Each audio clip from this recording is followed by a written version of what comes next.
Good afternoon.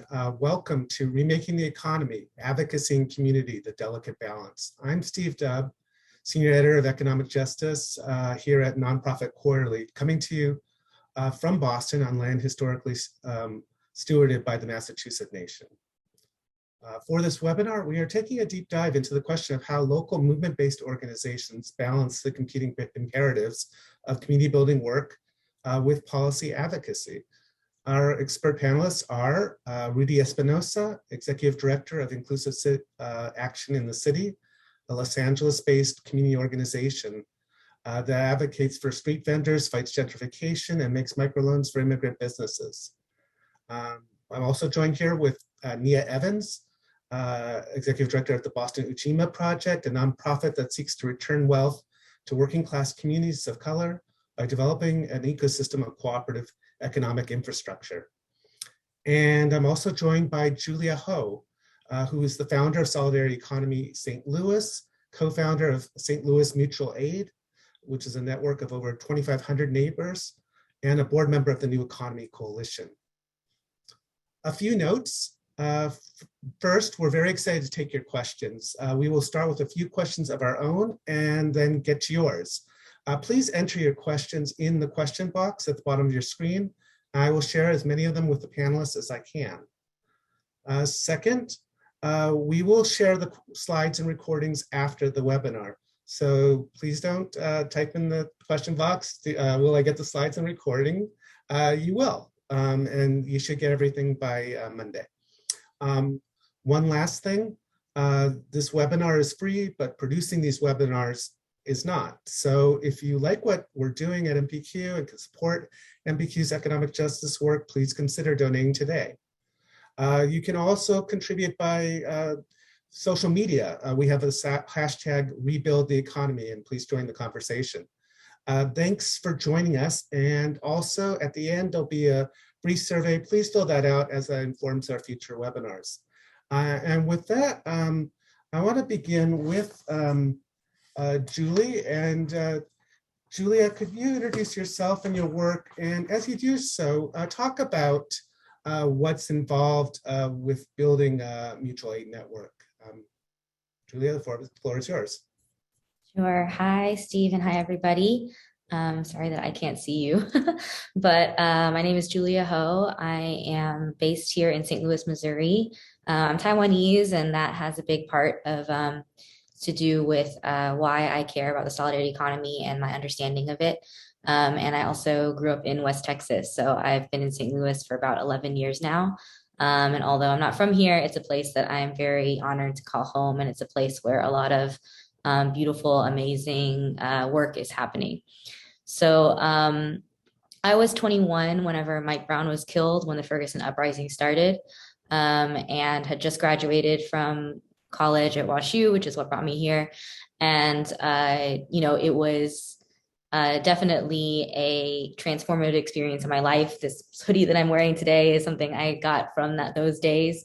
And the relationships I've built from being part of that movement have really grounded me and really also, I think, shaped the entire St. Louis region in ways that I can't even describe.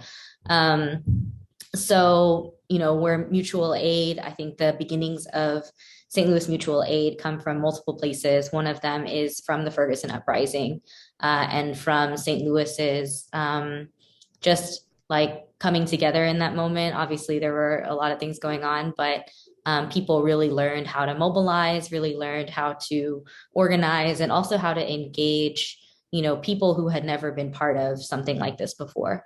And that was something that was really important for understanding how to build a movement as opposed to, an organization or even just working on a campaign. And so that is an important part of my story, an important part of mutual aid. Another very important piece of that is Solidarity Economy St. Louis.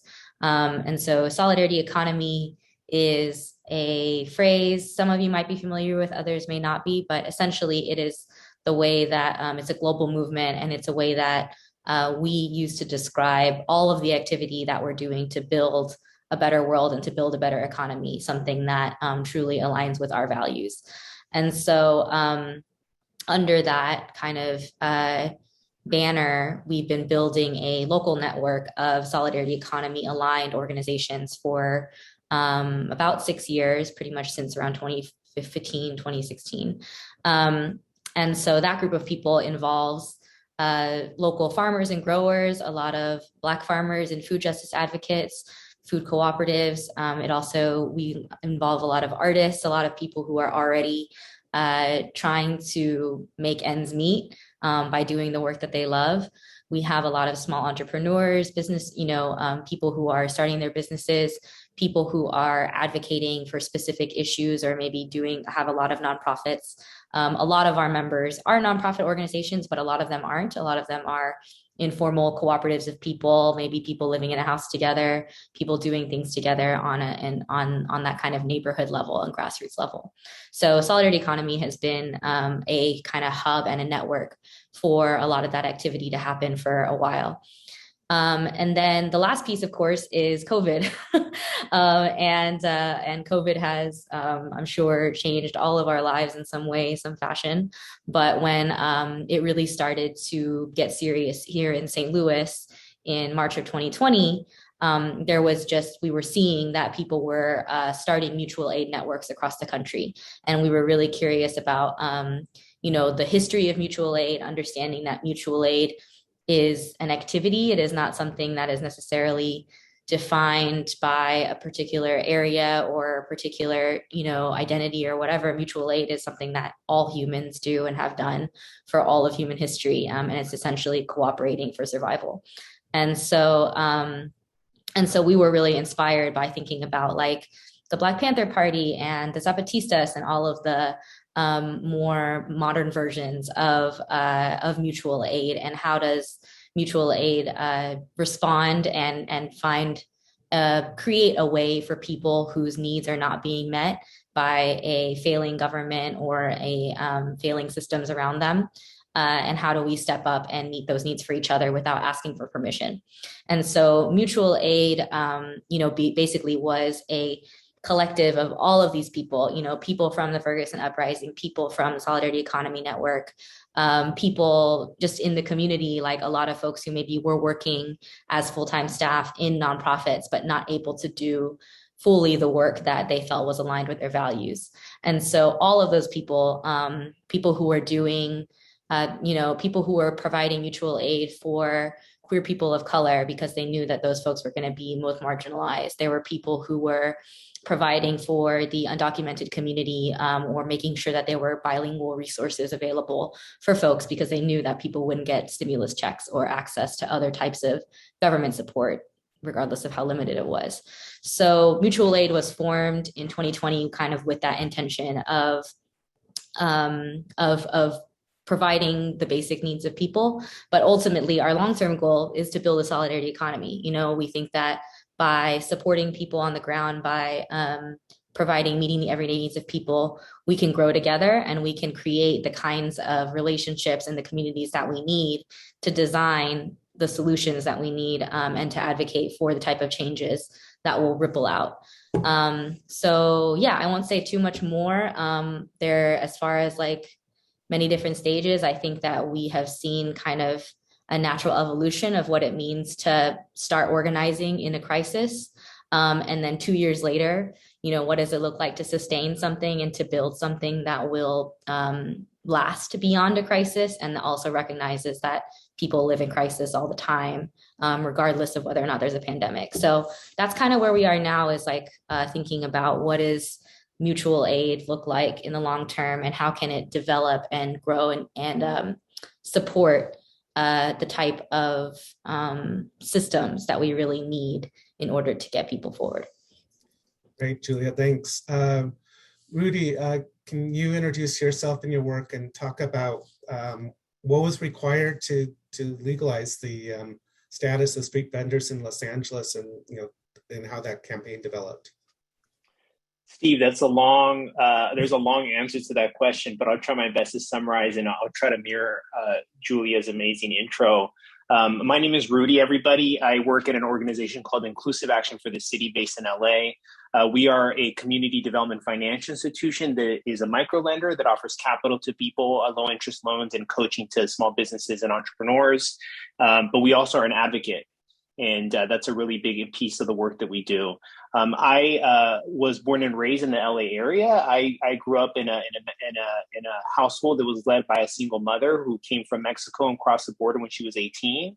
And that sort of it really adds a lot of texture and influence to how I approach this work. And I tell friends and those that are interested that when I was a kid, my goal in life was to get rich because I wanted to take care of my mom and I wanted to take her out of the restaurant that she worked in and the manner in which that she took care of me and my brother as a waitress. And I had a vision of rolling up to the restaurant in a black Mercedes S-Class and saying, "Mom, you're done. I'm taking care of you. Like, this is over." And so I studied business in undergrad with that vision. But man, I was not really motivated by that goal, and it was until I took an ethnic studies class that I sort of ran into that really woke me up literally, and I started to realize that the goal should not be just simply for my family to get rich. That a lot of families were actually dealing with similar circumstances of my family, and our goal should really be thinking about how do we make sure that capital is distributed fairly. And so after I got that business degree, I studied urban planning because I wanted to learn how communities work and I wanted to understand the history of communities. And lo and behold, I realized that we had to really think about money and we had to think about how policies were influencing where money goes. And people should know that the way that the street vendor campaign came into our lives as an organization was as a research project. In 2008, looking at the impacts of the recession on our communities. And street vendors were folks like my mom that were struggling to take care of their families. And the economy wasn't caring for them. Some of them even had jobs in a traditional place, but those jobs were not making them enough money for them to take care of their families. And so some of them were seeing street vending as an opportunity for them to make some supplemental income. Unfortunately, at that time, we realized that LA was one of the only major cities in the country that didn't have a permit system for street vendors. So while the public was loving on street vendors and patronizing them and eating their food, the authorities were criminalizing them. We were criminalizing working class people that were trying to take care of their families. And so around that time, Inclusive Action and various other organizations that shared our values and street vendor leaders that arose from the community decided, hey, we need to form a campaign to legalize street vending. And so that is sort of the origin story of that work. This LA Street Vendor campaign is a major initiative of the advocacy side of Inclusive Action. And we've had some victories and we have some more to go. We have a lot of work to do. In 2018, we passed state policy that decriminalized street vending in California. We helped and push the city of LA to create a permit system for sidewalk vendors in LA. And we hope to do some more policy work this year because there's a lot of obstacles that food vendors are still facing. And so, Steve, to answer your question about what did it take, I think one of the key things that was critical for our success to date has been a coalition, a strong coalition that's led by street vendors themselves. That street vendors are leading the policy decisions. They're the ones that are informing our moves. They're the ones that are leading the rallies and the advocacy calls that we make and the meetups with elected officials. And then also the alliances with other mission-driven organizations. And so I think in the nonprofit sector, oftentimes we are a little bit afraid to be advocates. We sometimes are told, hey, you can't really do any, lobbying, with the big L. We can't do, you be careful when you talk to an elected official. Your job is really to stay in your lane and do programs. Well, the fact is that those programs are not going to really help people if we do not change the systems. And in order to change those systems, we need to make sure that we're educating our leaders about what the right path is. And we need to make sure to center the voices of the folks that are impacted. And so for us, our success to date with the LA Street Vendor campaign has been really driven by coalitions and making sure that street vendors are front facing and leading this effort. Great. Thanks, Rudy. Nia, I wanted to give you the floor. Can you introduce yourself and talk about Boston Ujima Project, and how do you raise a $5 million community controlled loan fund? I'm sure it's equally easy as Rudy's question. Thank you, Steve. I'm Mia Evans. I use she, her pronouns. I'm with Boston Ujima Project. Rudy, just really appreciated your personal narrative. I'm from California as well, from Gardena, California. And I remember becoming aware of the street vendor campaign and really appreciating it from afar. So just really a fan of the work, and a pleasure to be with you here in the space today. And the other piece that your personal narrative made me think of, we're actually, our workshop topic next month is going to be money, and just kind of how it works. And in preparation for that, we're releasing some content tomorrow called "Having Money Isn't Everything, Not Having It Is." And it's a Kanye quote, unfortunately, but we felt that it was germane to what we were talking about. So there was just some resonance in your personal narrative there. So Ujima Swahili for Collective Work and Responsibility. Boston Ujima Project is a Black-led, cooperatively run arts, finance, and investment ecosystem. And there are just definitely some resonances with both Rudy and Julia and what they've shared so far, and how we've chosen to organize ourselves. So we, with the ecosystem route, because the initial ambition was to create a public bank in Massachusetts. And this was in response to just ongoing gentrification and displacement that was occurring in Boston at the time, still continues, occurs in many communities across the US. Thinking about the work that many of our orgs were involved in, different grassroots orgs, looking at housing, looking at poverty, looking at the racial wealth gap, looking at different things, and the struggle to for those orgs to sustain themselves, and the amount of time that's spent trying to find funding, and the proportion that's spent on kind of funding these orgs versus actually doing work. And then also just experience with helping BIPOC businesses get off the ground. And a big part of that was financing.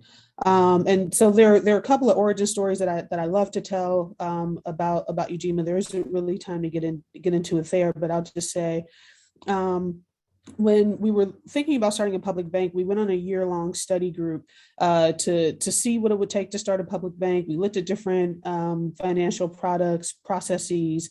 We were interested in processes and models and systems that centered communities of color and that centered working class communities. And what the group learned, or kind of concluded at the end, was starting a public bank is really hard. So it's a pretty active movement now, which is great, and we're a part of that. At the time, there was one in North Dakota that was over 100 years old. The second piece was, even if it wasn't so hard, it was a singular address to issues that we recognize as systemic.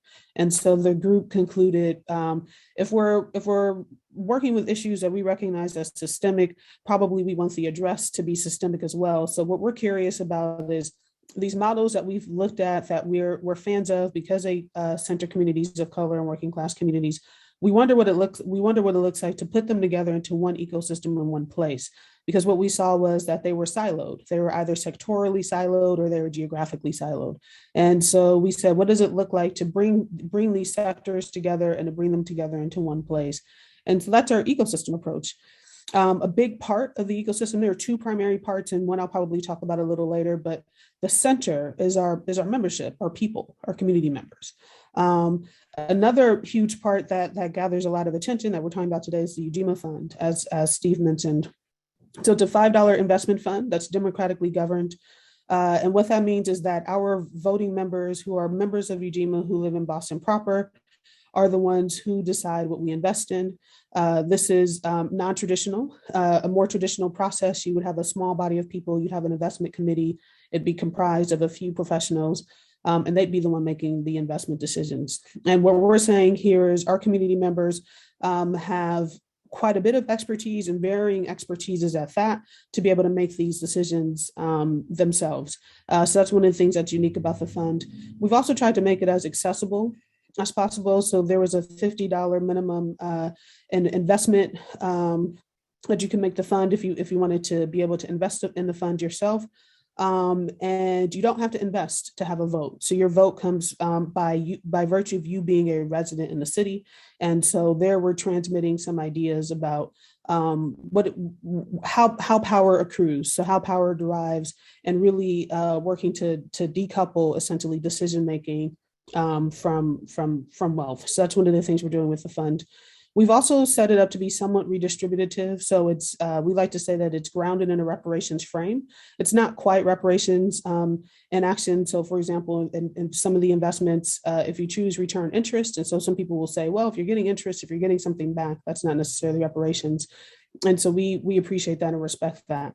But we do like to say we're grounded in a reparations frame. And so the way we've designed the fund is that pool that I talked about, where the minimum investment is $50, that's a pool that's only for Massachusetts residents. And what we've tried to do there is really try to design it for residents of color and for working class residents. That pool is where we generate the most return for that pool. And so the idea again is to be somewhat redistributive, to be grounded in reparations, and to transmit a different notion of what risk and reward is. And so what we say is someone who has less disposable income is probably risking a little more than someone with more wealth in this venture. And so then really quickly, what did it take to bring this about? So Rudy talked about coalition. What I'll say is relationships. So when I talk about this, and which I think is very closely related, so when I talk about this public bank study group, that was an effort that involved around 40 different people from different organizations. And what I think is really important there is these were all people with some type of pre-existing relationship. And so I really like to point out the role of relationships in our work. It's very strong, and also the role of long-term work. And so it being really important, I think, not to be transactional in our relationships or to be short-sighted. And so I think the fact that we had a group of people coming together who had already kind of worked together with each other in different ways, coming together around this venture was key. The other thing is we're a multi-stakeholder initiative. And so we have people from all walks of life participating in the formation of UGMA. We have people with finance expertise, community organizing, healthcare, you name it. So it really was a place where different types of people could see entry points. And I guess the last thing I just wanted to touch upon, so Julia talked about this notion of kind of moving beyond crisis, and then also just talked about this sense of long crisis. And when I mentioned gentrification and displacement, these are realities that we were all living, that we all understood. There wasn't a hard sell to say we needed to do our economies differently. And so when we were going around and saying we have some ideas about how we could be in better relationship with each other and how we could be conducting business with each other differently, that wasn't easy to convince people. People are coming out of the Great Recession. They're experiencing displacement. We don't really need to say things are not working as they are right now. And I'll just pause there. Great, thanks, Nia. So this first question, in some ways is, very broad, but I just wanted to start with asking, why is advocacy so important for nonprofits to engage in? And I guess in Rudy's case, it might be obvious because you're banned by a law from actually practicing your trade. You don't have a choice, but even when you're not facing with that sort of absolute necessity, why is it so important? Anybody can jump in. I'll start. So I guess I'm just thinking of a couple of things. So one of the things I'll say is I really appreciated, Julia, when you talked about the difference between, movement and organization. I think that's really important. So what I also should have said before is I believe it could have changed, but at one point Boston had the most number of nonprofits per capita. So it's a heavily kind of formally organized and even informally organized city. And so for me, I think of even if we are a formal organization, whatever our formality or informality is, I think what's really important is the avenues that we're creating for community members to participate as they are, and so for me, I think this is where this notion of being a movement, for example, as opposed to an organization is, and for really kind of excavating power for different community members. And so when I think of advocacy, I guess what I will say is all of our activities transmit something. So all of our activities, I think, transmit an idea about what our power is and what our role is. And so then what I would say is if we're not participating in advocacy, then what are we transmitting or what are we conveying? And so I think we're unwittingly saying that isn't a role for fellow community members, and fellow community members cannot derive some power there. And so I think for that reason, just to start, it is important for us to be engaging in advocacy. I fully believe we do not cede any part of the field, so to speak. So that's the way that I look at it, that it's all ours for the taking, so to speak. Great, thanks. Julia, do you want to jump in? I guess I know you wear multiple hats, so I'm sure from different vantage points you would answer this question a little bit differently, perhaps. Yeah, well, I actually wanted to kind of go off of something that Nia was saying earlier about the importance of relationships. And I feel like, that's really at the heart of this question as well, is like our advocacy should be a byproduct of our relationships, and if you're doing advocacy without having relationships with people, like what Rudy was explaining, is that the advocacy came out of the relationships with the vendors and of the need in the community, then you're not really doing advocacy. You're advocating for yourself, right? And if you are building relationships with people in an authentic way, advocacy is just a natural evolution of that. People start to understand, or they already understand, why things are the way that they are and have a desire to change them. It's about getting people, organizing and getting people together. So, for me, it really does center on relationships. And if the quality of your advocacy is going to be directly affected by the quality of your relationships with people. I think I'm going to follow up with this audience question just because I think it fits in really well. So, the question, let's see, now I moved.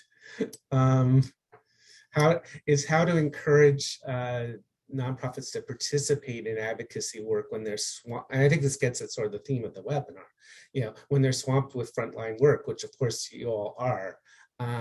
So, and there's also like the charge of becoming quote unquote too political. So, how do you deal with those kind of tensions when they arise and make those kind of choices? Steve, my board and my team has been talking about this a lot lately. And I think one thing that we've been coming back to reminding ourselves is that there's being an advocate comes in different forms. Being an advocate doesn't mean always that you're leading the rally. It doesn't mean that you're the one that's like taking the meetings with the elected. It doesn't always mean that you're like taking the press interviews, Sometimes being an advocate is connecting someone to, helping them navigate a public program, or maybe signing a letter that another leader is taking on, or sharing something on social media. That's probably on the lower end of the spectrum of advocacy, But I think that there's different forms, and I think that every organization should consider like what given their capacity at that time, like how they're going to be able to participate. But the main thing is that for me is making sure that I stay connected and understand what the other allies in the ecosystem and in these coalitions are doing, and in working to identify how we can add value to the work in the context of a movement, And so I feel really strongly that all the work that we do in the mission-driven space is political, whether you see it or not. If you're only managing a food pantry, for example, not only, but if that's your lane and that's what you're doing, that work is really political. There's political systems that have allowed people to go hungry. There's political systems that are governing how your food pantry is resourced. There's decisions that are being made all the time. And I think it's very naive for folks to not realize that they're part of this bigger system and that they're just kind of on their own. It's really important for us at our organization to be connected to other organizations and other coalitions, even if we may not be the leader, even if we may not be the expert. It's really important for us to understand how we're part of this constellation. Great, thanks, Rudy. Nia, I kind of want to throw you in here if you're willing. Like you mentioned, you reminded me of this, that Ujima started as a study of public banking, and then you created a loan fund, but you're still advocating for public banking, right? So talk about that sort of yin and yang and how you've pursued that. Yeah, sure. And I actually do see a little bit of a relationship to this, to the question I was just asked. So as I said at the time, the conclusion was this is too hard, and we came up with the ecosystem approach. And one of the things that we were studying in terms of products and processes we were studying community loan funds. And so that had been a part of the study group process, which is how it made it into the ecosystem. We didn't give up on the ambition for a public bank. And so our sense was, as Ujima gains more influence through the process of setting up this loan fund, enrolling people in the ecosystem, engaging in participatory processes, and the work proliferating, so to speak, then we could maybe return to creating a public bank.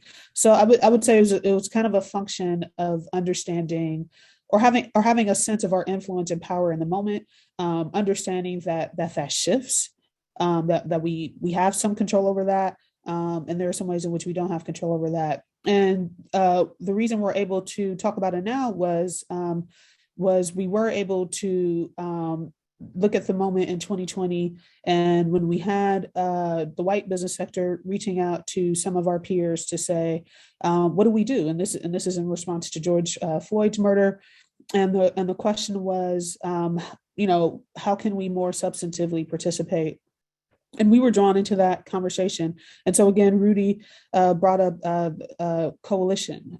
So when we became founding members of a coalition around that time, the Black Mass Coalition, which was a coalition of Black and Indigenous organizations in Ujima, we wanted to say, if you're serious and you're asking us questions about what the response should be, we think the response should be transformative. We don't think there should be any tweaking happening. There shouldn't be more of the usual.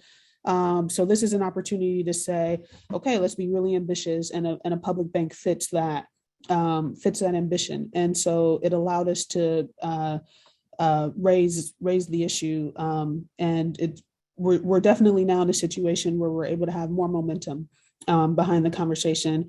I think than if we had maybe made the decision in 2014 to say, no, let's actually try to just go ahead and push it down. But I don't know. Thanks. I wanted to ask about what kind of ecosystems of support are needed to advance economic justice goals. And I know, Nia, you do an explicit ecosystem strategy. Julia, I think you do as well. So maybe all of you do in some respect. So yeah, talk about that, and what are some strategies for building it?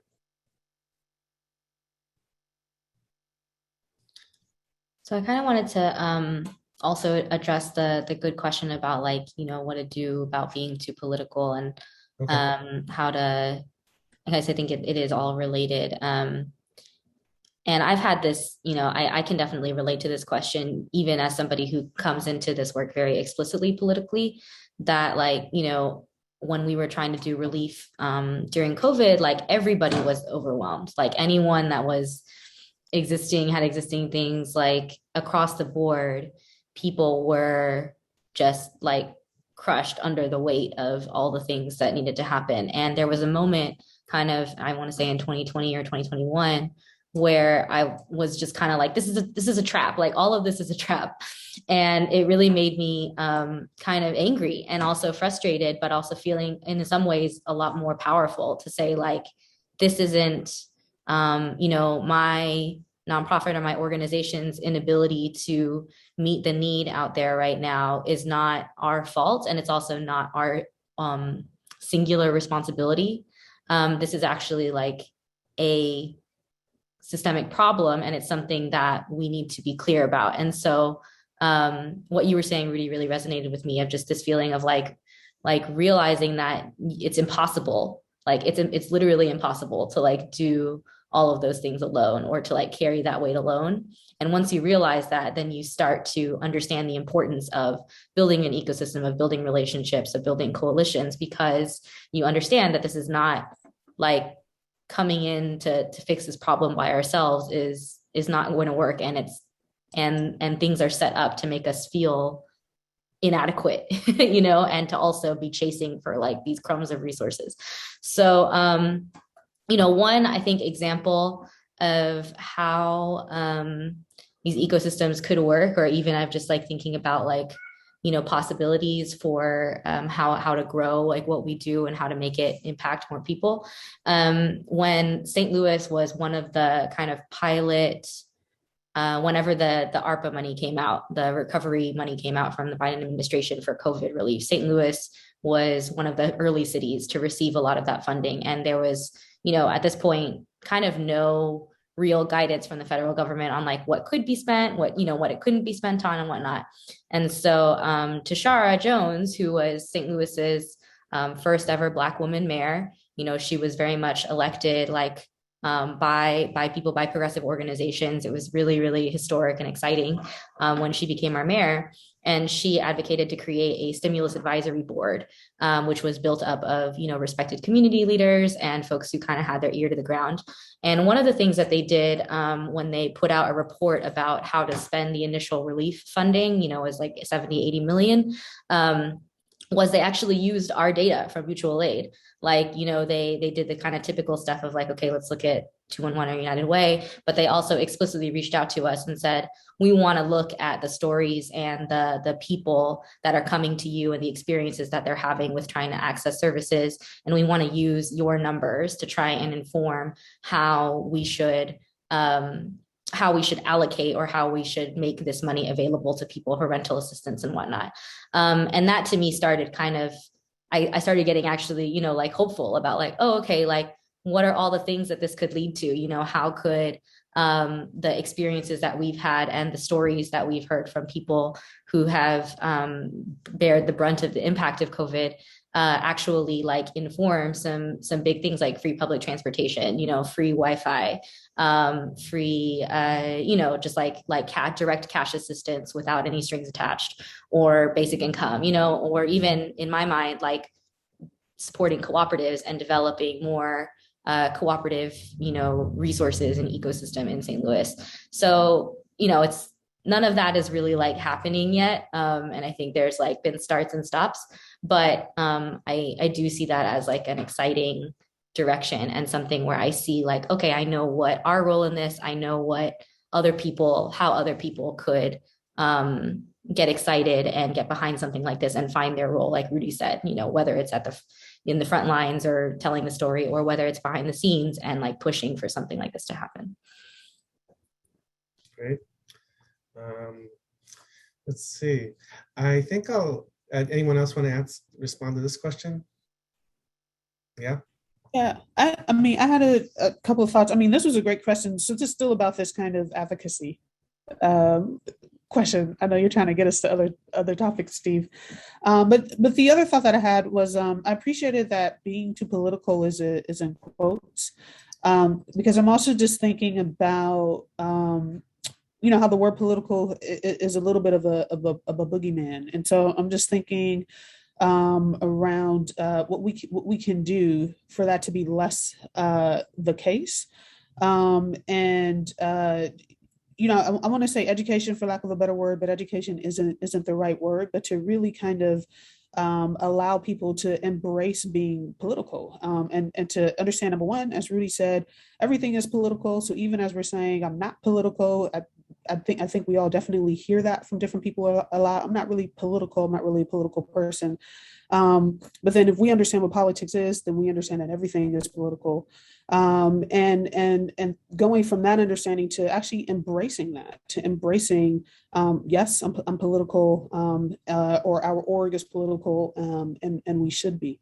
And so that's something I think about, and I believe both Rudy and Julia have pointed to this, particularly with orgs that are more service oriented, understanding how the impact of their work is blunted if they're not seeing to systemic barriers and constraints. They're setting themselves up to kind of run on a hamster wheel, and so I think the idea before to seeing to what could be being too political is to really taking different orgs and in our communities aggregately to a better place where we don't need certain services so much, and we don't need to engage in certain fights so much. That's just a quick thought that I had about that. Steve, Mia's last statement there sort of reminded me. I was in a talk, and so we provide microloans and have a growing microloan program for street vendors and other businesses, and then we're advocates. And but during the pandemic, like all of us here and many others that are listening, we did a lot of other things. We hosted vaccine clinics for street vendors. We put together a street vendor emergency fund that deployed, I think, almost $2 million in cash to street vendors that couldn't get access to government relief. And so when I was telling the story to somebody, this man said, "Oh, you guys should be doing more of that. We need you all to do more of the mutual aid and the cash cards to street vendors." And I told the man, I was like, "No, we don't. No, we don't need to do more of that. It's a shame that thousands of micro entrepreneurs have to rely on a small organization like ours to corral these resources.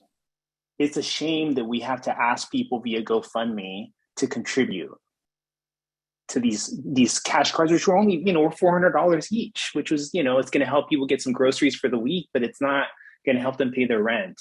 And so I think that, I'm really optimistic. There's some optimism that I have coming out of this time, because I think it did wake a lot of people up, including in our sector, about the fact that things are not working and haven't been working for a long time. And we could do a lot of good work together. In LA, one of the things that happened is that on the second week of the pandemic, a big coalition began to form called the Healthy LA Coalition. It's still meeting, that has been advocating together. I think there's like 300 organizations. Some folks that are really service providers and only don't do advocacy, but there's, hey, we have a role to play. This is a serious time. And I hope that we do not forget what we can do together. And we do not forget that the systems that we currently have don't work.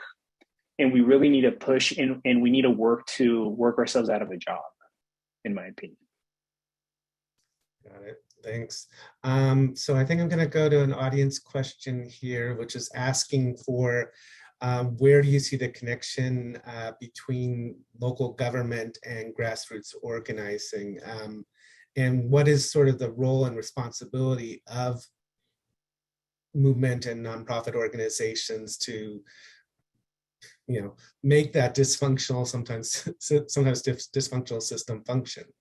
So I know you've had experience with that. So any thoughts on that question?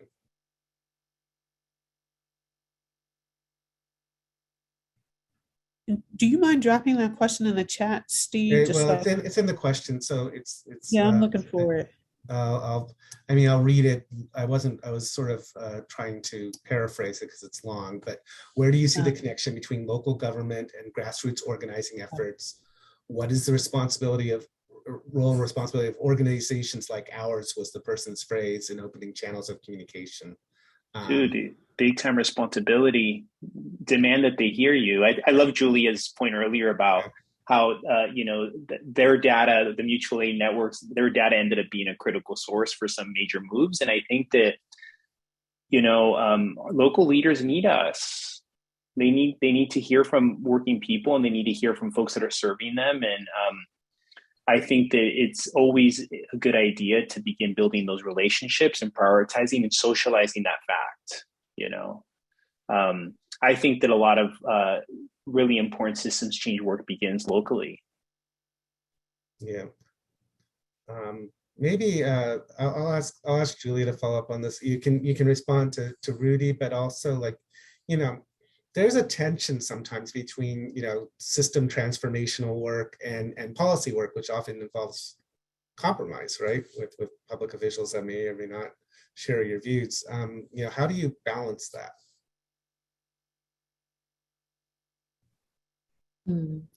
That's a tricky question.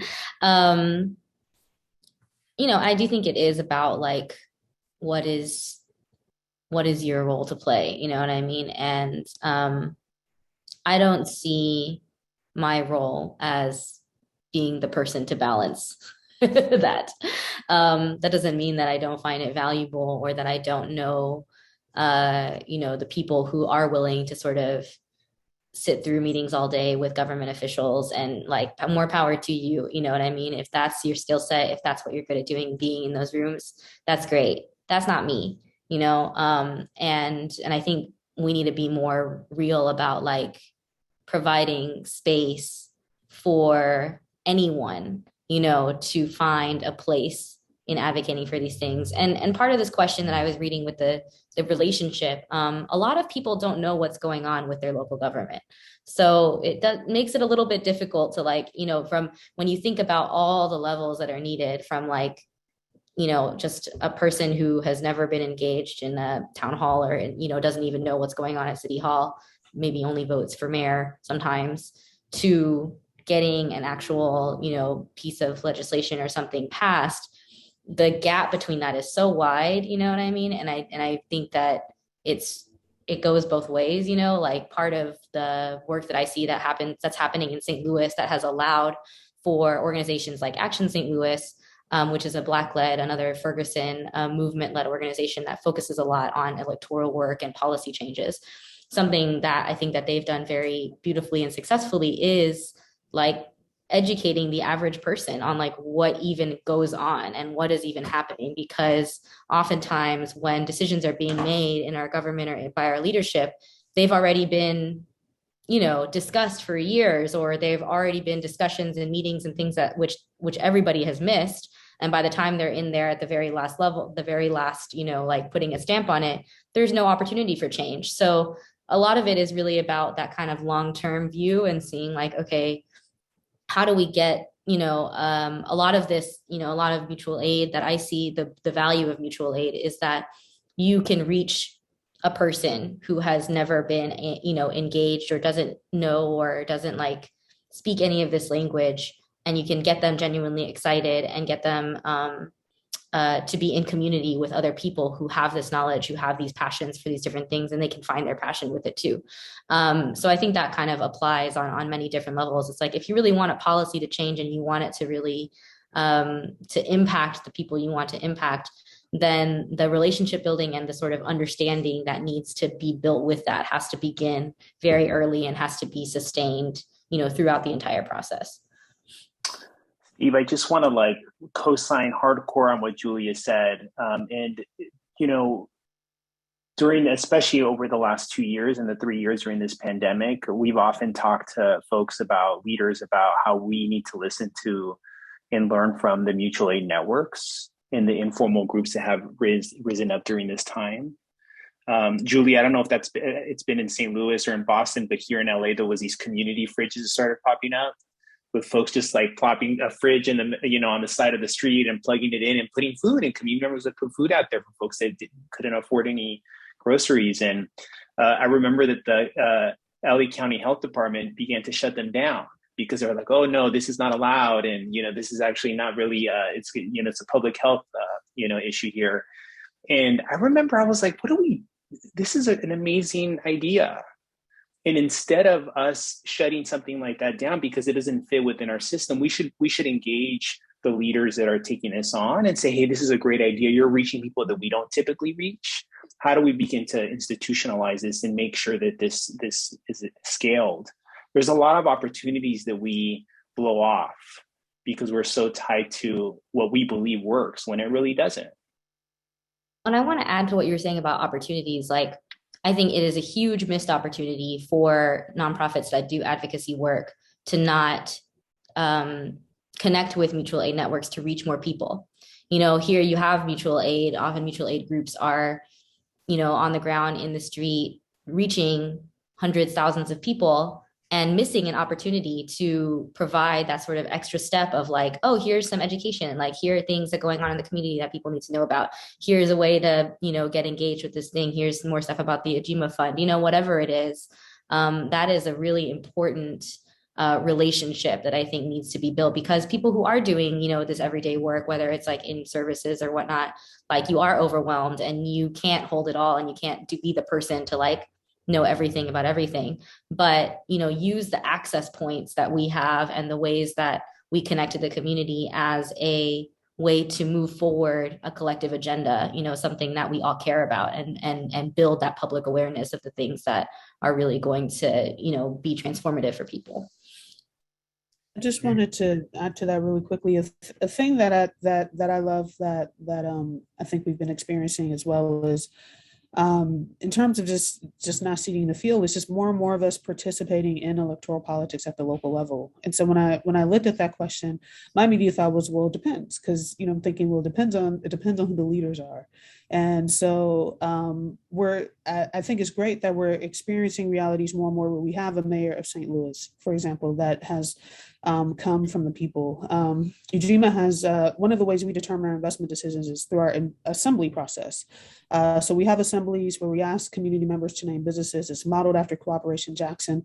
And I think one of the things that's notable about Cooperation Jackson and Jackson, Mississippi, their assembly process is from that process was how they had a mayor, Chokwe Lumumba, who, as I understand it, was the first Black socialist mayor of a U.S. city, if I'm not mistaken. And so I think that is something that we're seeing more and more, that hopefully we continue to see more and more. We have some city councilors, for example, currently in Boston, that I think regular community members can kind of claim. There may be, I think many of us who may even be able to say that about our current mayor, who has enjoyed relationships with grassroots orgs for a long time. And so for me, one of the things that I've really appreciated about Ujima's work and just participatory processes in general is that hopefully we are kind of claiming our rightful places everywhere, and that would include even electoral positions at the local level. That we understand that that our governance is ours. We don't have to leave it up to other people, and I think even that relationship changes once it's us that's engaging in formal governance. Yeah, sorry, Steve. I want to, Mia. There's like a new thing that's happening lately that I've been experiencing. I don't know if you all have been experiencing this, where like folks that are running for office, especially folks that are sort of aligned with these values, like reach out to us to learn. And there might be a candidate that's running for city council, for example. And they're like, hey, we want to understand what's happening with street vending, and like we know that you all have been doing a lot of this work for a long time. And can we sit down and talk? I just want to learn. And I want to make sure that this is informing my political platform. And when we started to get those questions, I was so shocked, because we're not used to that. Typically, political leaders are kind of doing their own thing, and then they may use you here or there to advance their own agenda, but they're never really interested in the authentic relationship with practitioners or community leaders, And so I hope we see more of that in the future. Great. Well, I'm going to ask another question from the audience. So I think this is an interesting one. So the questioner observes that you're all trying to build alternatives and new systems to serve communities that the prevailing system leaves out. This is almost like the serenity prayer question, but how do you determine what aspects of the system can be changed, and where do you put your energy? Like Rudy, I know you're doing micro lending, but you had this opportunity to work on a anti-gentrification project, involving community ownership of commercial space. So how do you make that kind of decision? of sort of looking at the opportunities and where you can make a difference? I think it's the short answer is we're developing that rubric of how we make decisions. But to date, over the last 10 years, it's really been driven by what we're seeing in the community, what communities are telling us. So our borrowers were telling us, "Hey, I'm worried about keeping my space, and they're jacking up the rent on me, or I can't get a lease. They won't sign more than a month-to-month lease." And so and then also being in touch with other coalitions that were working on anti-gentrification initiatives, we began to see, hey, there's something that we need to do here to think about how do we make sure we have community control over these assets. So a lot of our projects, most of them, have spawned out of existing work informed by community members. And every time there's a new opportunity, we always do a little bit of a landscape analysis. If I'm in Boston, I'm doing work in Boston, and I know that, oh, hey, this seems like a need. Let me check in with Mia, because I think Mia might be doing something on that. Let me make sure that I'm not stepping on toes and we're using our resources wisely to complement each other. And I think that that's a really key thing. I interpreted this question as like, for me, it's like, it's really important to know the history of what you're doing, where you are, from many different levels. If you're trying to do something in your city, like, has someone else tried to do that before? What happened? Where did it go? Are those people still around? Like, oftentimes when there is like a long fight to be had, there have been people, who might not be as prominent anymore, active anymore, who spent years trying to get this thing done. Where are they, and how can we learn from them, right? So learning from, elders in movement, or people who have tried the thing that you're doing before, and then studying, zooming out and studying it from a broad perspective, and too, building our own political understanding of like, what are the strategies that have been used by people and by movements to address this particular issue? Where have they gone? And then even looking from a global perspective. So, obviously that's a lot of knowledge and information to try and use to inform your understanding, but it's critical, and it's something that many of us have to build that understanding together or alone, within our communities, because we're not getting that history, you know what I mean, from public education or from wherever. Most of the time, we're not getting that. And so it actually does take an active effort on our part to make sure whenever we undertake something, that we understand where it came from, who are the other people that have tried it.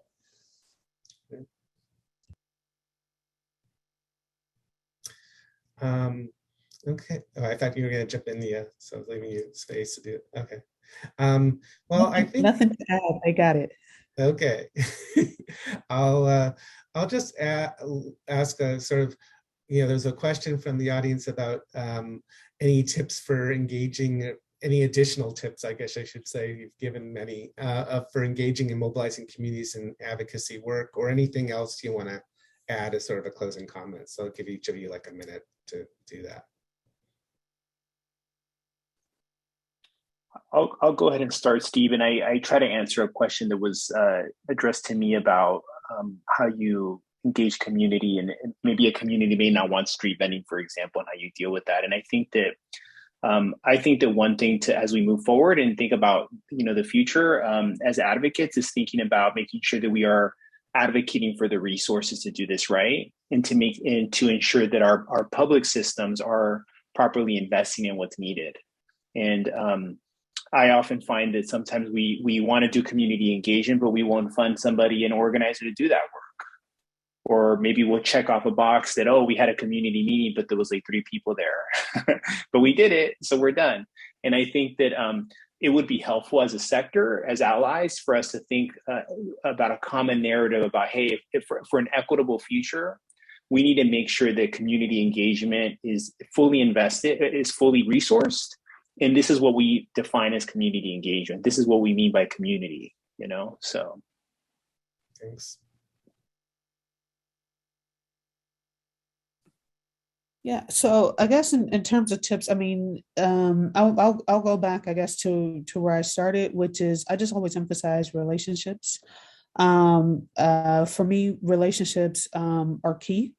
And long-term relationship building is key, and genuine relationship building is key. And when I say genuine, as opposed to being transactional, as I'm engaging with people, I'm not they're not bodies to me. I'm not thinking about what purpose they can serve the organization, or what purpose they can serve the cause, or what purpose they can serve a particular movement. I'm thinking of them as people, and for me, I'm coming from a place of really valuing people as a whole, and valuing unique individuals for what makes them unique, and just and understanding that unfortunately our society at this point does not encourage our full development and well-being. And for me, I come from a position of if that were encouraged, we'd be a lot healthier than we are right now. So I just moved from that vantage point, and I think that drives the way I engage with people in communities. Great. Julia, I'll give you the last word here. Yeah, I'll keep it short. Yes to investing in community engagement. Yes to relationships. I think the vast majority of what I've learned from organizing has been just from showing up, listening, and asking questions. Like, those are the three most basic things I think that anybody can do to get involved in anything, and just to have curiosity, be curious and don't be afraid to ask questions because you think you should already know the answer or whatever. Like, be open to learning and growing in the process. And yeah, sometimes you just need to show up and ask some questions. All right. Well, we could go on for a long while, I know, but we are at the hour, so I want to respect people's time and thank our excellent panelists, Rudy Espinosa from Inclusive Action for the City in Los Angeles, Nia Evans from the Boston Ujima Project, Julia Ho from Solidarity Economy St. Louis and St. Louis Mutual Aid. And thanks to all of you for your participation. And we will have our next webinar on February 10th. And thanks again to everyone.